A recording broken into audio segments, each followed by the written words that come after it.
Hello दोस्तों, आपके अपने एग्ज़ाम फास्ट प्लेटफॉर्म पर स्वागत है। मैं संदीप सर।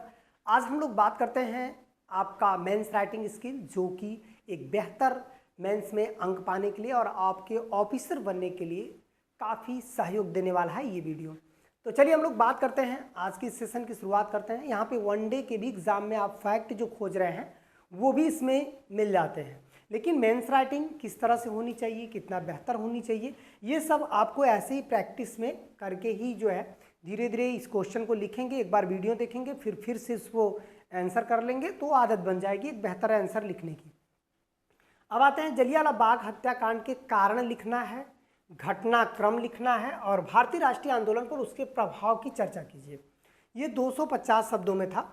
13 अप्रैल 1919 को अमृतसर के जलियांवाला बाग में हुआ नरसंहार भारतीय इतिहास का एक युगांतरकारी घटना थी।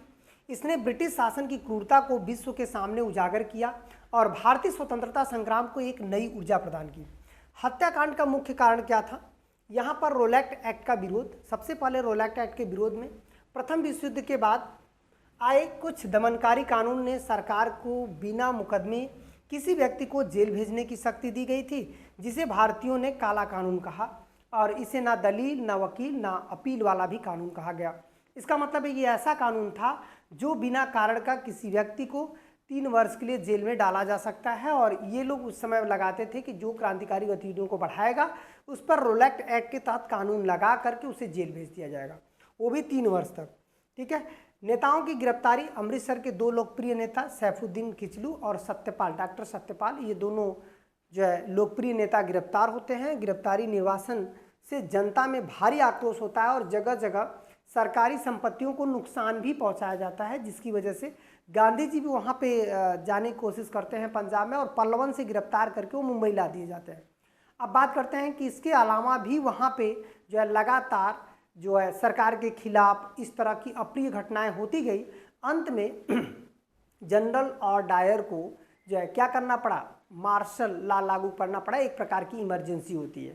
तो ये देखिएगा, यहाँ पर शांतिपूर्ण विरोध, गिरफ्तारी के विरोध में और बैसाखी के अवसर पर लोग जलियांवाला बाग में एक सार्वजनिक सभा के लिए एकत्रित हुए थे। घटनाक्रम का विवरण जो था वो बिना चेतावनी का गोलीबारी। जनरल डायर ने बाग में एकत्र और एकमात्र जो है निकास मार्ग जो सैनिक के साथ घेर लिया गया था, नियति भीड़ पर बिना किसी पूर्व सूचना का गोलियां चलाने का आदेश दे दिया, जिससे हजारों लोग मरे थे। और ये भीषण नरसंहार था, जिसकी वजह से लगभग 10 मिनट तक हुई निरंतर गोलीबारी से हजारों लोग हताहत हुए और बाग की दीवारों पर गोलियां के निशान और शहीदी कुआं में आज भी उस थावत जो है गवाह देते हैं। अमानवीकृत जो है ये आधिकारिक रिपोर्ट में मृतकों की संख्या 379 बताई गई है, लेकिन वास्तविक आंकड़ों से इससे कहीं अधिक है, 1000 से भी अधिक जो है यहाँ पर माना जाता है। तो ये चीज़ें जो है हम लोगों को देखने को मिला। फिर इसके बाद आप कह सकते हैं कि भारतीय राष्ट्रीय आंदोलन का प्रभाव क्या पड़ा।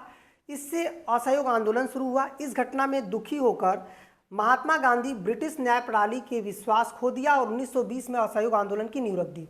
उपाधियों की वापसी। विरोध प्रकट करने के लिए रविन्द्रनाथ टैगोर ने नाइटहुड और गांधी जी ने केसर हिंद, याद रखिएगा केसर हिंद की उपाधि जो गांधी जी ने वापस किया था वो किस दौरान किया था, नाइटहुड, मतलब कि नाइटहुड तो तुरंत जलियांवाला बाग जब हुआ था तभी हो गया था।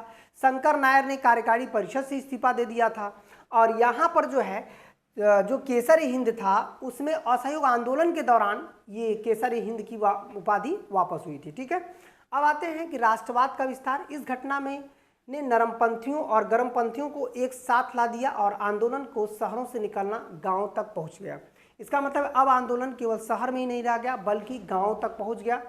क्रांतिकारी भावनाओं का उदय हुआ। उधम सिंह, भगत सिंह जैसे युवाओं ने इस घटना से प्रेरित होकर देश की आज़ादी के लिए अपना जीवन समर्पित करने का संकल्प लिया। जलियांवाला बाग हत्याकांड ने ब्रिटिश साम्राज्य को भौतिक हार सुनिश्चित कर दी।